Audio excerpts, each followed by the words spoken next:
और तमाम जो उनके ठिकाने हैं उन जगहों पर ईडी और इनकम टैक्स डिपार्टमेंट की लगातार छापेमारी जारी है। कहा यह जा रहा है कि हाई कोर्ट में एक मुकदमा था, उसी को लेकर के उस मुकदमे के आलोक में ये छापेमारी की जा रही है और कई सबूत जो है इससे पहले इनकम टैक्स की टीम ने जुटाए हैं। ऐसे जो सोर्सेस हमारे वो बता रहे हैं कि इससे पहले जब वो शहर में काफी लंबे समय से इस बात की जांच चल रही थी और केवल अभी राजेश वर्मा और विजय यादव और सुल्तानगंज के 2 व्यवसायी तो आए हैं जज में, लेकिन इसके साथ साथ कई और रसूखदार हैं जिनकी नाम उस सूची में है और आने वाले दिनों में जल्द ही उन पर भी इस तरह की बड़ी कार्रवाई हो सकती है। और ये अब तक की सबसे बड़ी ब्रेकिंग खबर है जो टीवी अंग प्रदेश पर हम अपने दर्शकों के साथ साझा कर रहे हैं अमित, क्योंकि ये इतनी बड़ी खबर है कि एक साथ अगर आप बिहार में देखें, झारखंड में देखें, ईडी और सीबीआई की टीम लगातार उधर दबिश दे रही है, कार्रवाई कर रही है, जहां राष्ट्रीय जनता दल के कई एमएलसी और उनके जो सांसद उनके घरों पर छापेमारी हो रही है, वहीं भागलपुर अंग प्रदेश में भी हम अपने टीवी अंग प्रदेश के माध्यम से दर्शकों को बताना चाहते हैं कि सबसे बड़ी खबर है आज के सुबह के भागलपुर के परिप्रेक्ष्य में देखें, अंग प्रदेश के परिप्रेक्ष्य में देखें तो भागलपुर में निवर्तमान डिप्टी मेयर और लोजपा के नेता और अभी हाल ही में इन्होंने विधानसभा का चुनाव लड़ा है जहां वो पराजित हुए थे, अच्छी टक्कर दी थी, कड़ा संघर्ष देखने को मिला था विधानसभा के चुनाव में। और राजेश वर्मा के घर पर जो छापेमारी चल रही है उनके विभिन्न ठिकानों पर, चूंकि उनकी ज्वेलरी की भी कई बड़े शोरूम है भागलपुर शहर में, झारखंड में भी उनके कई प्रतिष्ठान हैं, तो विभिन्न जगहों पर जो इनकम टैक्स डिपार्टमेंट की टीम है, क्योंकि भी बहुत कुछ स्पष्ट आया नहीं है सामने अमित कि किस तरह से उनकी पूरी टीम लगी हुई है और विभिन्न तरह के गाड़ियों से उस पर बोर्ड कुछ अलग भी लगा हुआ है, जिससे कि लोग बहुत समझ नहीं पाए और मीडिया को पूरी तरह से अंदर जाने से रोक। तो क्या लग रहा है, कोई कारण पता चल पाया अभी तक कि किन कारणों से छापेमारी चल रही है?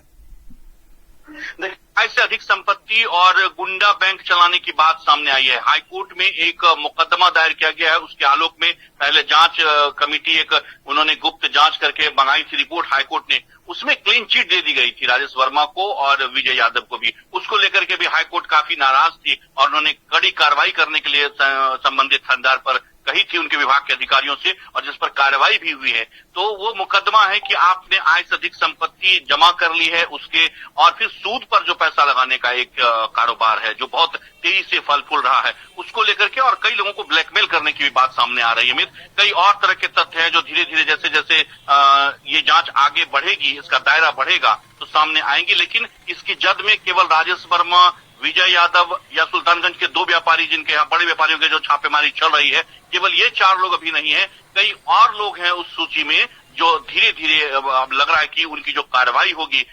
इनकम टैक्स डिपार्टमेंट की। और कहा यह जा रहा है कि ईडी की टीम भी संयुक्त रूप से इसमें छापेमारी में शामिल है, लेकिन ये बातें अभी तक बहुत स्पष्ट नहीं हो पाई। हम एक बार फिर से अपने दर्शकों को यह स्पष्ट कर रहे हैं कि अभी तक कार्रवाई इनकम टैक्स डिपार्टमेंट कर रही है और ईडी की टीम भी संयुक्त रूप से छापेमारी कर रही है, कहा जा रहा है, ये हमारे सोर्सेज बता रहे हैं, लेकिन अभी बहुत कंफर्म नहीं कर सकते। लेकिन इनकम टैक्स डिपार्टमेंट की छापेमारी जारी है अमित और इसके जद में कई और रसूखदार लोग आएंगे और जिसको लेकर के शहर में पूरा हड़कंप मचा हुआ है और ये एक बड़ी कार्रवाई है। सृजन घोटाले के बाद अगर देखें तो भागलपुर में फिर से एक बार उथल पुथल मची हुई है, क्योंकि राजेश वर्मा अभी मेयर के अगर इलेक्शन को देखें, होने वाले मेयर के जो चुनाव आने वाले हैं उसमें एक बहुत बड़े रूप में उभर के सामने आए थे कि वो चुनाव लड़ेंगे। हालांकि वो तो आरक्षण के तहत अब महिला के लिए है कि पहले की स्थिति रहेगी, लेकिन डिप्टी मेयर के लिए फिर से एक बार वो लड़ सकते थे, सामने आ सकते थे और एक बड़ा चेहरा हो गया था भागलपुर की राजनीति में देखें। और लोक जनशक्ति पार्टी से उन्होंने अपना भाग्य भी आजमाया था विधानसभा के चुनाव में, लेकिन फिलहाल जो स्थिति है कि इस तरह से उनके सभी प्रतिष्ठानों पर और केवल राजेश वर्मा के ठिकानों पर नहीं बल्कि उनके यहाँ जो स्टाफ काम करते हैं उनके भी घरों पर जो इनकम टैक्स डिपार्टमेंट की टीम है वो लगातार छापेमारी कर रही है। सुबह से किसी को भी प्रवेश की अनुमति नहीं है, कोई कुछ बोलने को तैयार फिलहाल नहीं है, लेकिन इस कार्रवाई से हड़कंप मच गया है और कई और ऐसे रसूखदार जिनको लग रहा है कि उनका नाम भी इस सूची में शामिल है, निश्चित रूप से उनकी परेशानियां बढ़ने वाली है। अमित, तो क्या लग रहा है ये छापेमारी करने के लिए जो इनकम टैक्स अभी पहुंची है, ये जांच कितनी दिनों से चल रही थी लगातार भागलपुर में? देखिए, इसको लेकर के कयास तो लगाए जा रहे हैं कि हाल के कुछ दिनों से उनकी जांच चल रही थी, लेकिन हमारे जो सोर्सेस बता रहे हैं ये जांच लगभग पिछले आप कह सकते हैं कि पिछले 8 से 9 महीने से जांच उनकी चल रही है। लगातार जो उनकी टीम है वो शहर में घूमकर इस बात की पूरी तरह से तसल्ली कर रही थी कि जो आरोप उनके ऊपर लगाया गया है, हाईकोर्ट में जिस बात का जिक्र किया गया है, और अमित अगर आप देखेंगे उस आरोप को तो बहुत गंभीर आरोप है, न केवल अवैध रूप से पैसा जमा करने का बल्कि ब्लैकमेल करने में ये कहा जा रहा है कि कई तरह से अगर कई बार इन्होंने जो पैसा दिया किसी को और अगर वो पैसा देने में सक्षम नहीं है तो महिलाओं की, लड़कियों की नग्न तस्वीर बना करके वो लोग ब्लैकमेल भी करते थे। इस तरह के भी आरोप गंभीर लगे हैं। तो मामला बहुत ही बड़ा और संगीन है और अगर इसमें कुछ भी हाथ लगता है जांच टीम को तो निश्चित रूप से परेशानी बढ़ने वाली है।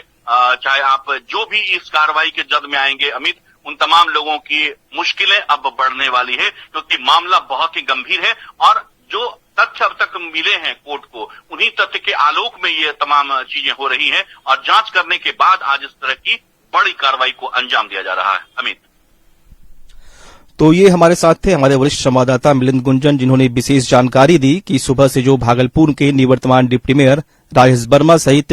और अन्य व्यवसायियों के घर पे या ठिकानों पे छापेमारी चल रही है, इनकम टैक्स की छापेमारी वो किस लिए चल रही है, किस कारण से चल रही है, इसकी विशेष जानकारी हमारे संवाददाता ने आपको दी।